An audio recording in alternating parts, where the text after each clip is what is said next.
आम्हाला गोपनीय माहिती मिळाली की आज दही बाजारमध्ये एक दहीचा ट्रक येणार आहे, ज्याच्यामध्ये जे दही आहे ते स्टोरेज कंडिशनचं पालन न करता आपल्या उघड्या परिस्थितीमध्ये बिना कोणत्याही त्याच्याकडे खरेदी बिल किंवा विक्री बिल नसलेलं दही येणार आहे आणि ते असं सडलेल्या गंज लागलेल्या डब्यांमध्ये ते साठवलेलं आहे अशी आम्हाला एक टीप मिळाली। त्यानुसार मी आणि माझे सहकारी श्री वाकडे साहेब आम्ही सकाळी 6 वाजेपासून गाडीची वाट पाहत तिथे दही बाजारच्या परिसरामध्ये थांबलो। त्याच्यानंतर जवळपास 8-8:30 वाजता ही गाडी आली।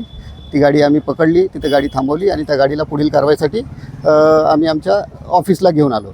त्याच्यानंतर ही जी गाडी आहे ती अधिक माहिती घेतली असता ही गाडी श्री राजकुमार फुलचंद गुप्ता केशरवाणी डेअरी जबलपूर याची आहे। ती व्यक्ती जबलपूरहून इथे दही पाठवते दही बाजारामध्ये आणि दही बाजारामध्ये ते माल तो डिस्ट्रीब्यूट होतो सर्वांना आणि मग इथला विकला जातो।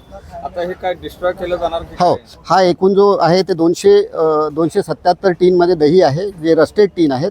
त्याची स्टोरेज कंडिशन पण बरोबर नाही आणि ते अप्रमाणित असल्याचा आम्हाला संशय आहे। त्याच्यामुळे हा जवळपास 4432 किलो जो दही आहे तो आम्ही आता त्याचे सॅम्पल घेतलेले आहेत। सॅम्पलचे याला पाठवले आहे, ॲनालिसिसला पाठवलेले आहेत सॅम्पल। श्रीमती फाळके मॅडम आहेत, त्यांनी सॅम्पल घेतलेले आहेत, ते ॲनालिसिसला पाठवले, त्याचा रिपोर्ट येईल। पण हा माल जो आहे तो त्याच्या जे कंडिशन्स आहेत कायद्यामध्ये दिलेल्या कंडिशन्सला मीट करत नाही, त्याच्यामुळे हा माल आम्ही तात्काळ डम्पिंग यार्डला नष्ट करणार आहोत। किती वेळेचा माल आहे? हा जवळपास 1,77,000चा माल आहे। त्याच्यामध्ये काय कलम लागते सर?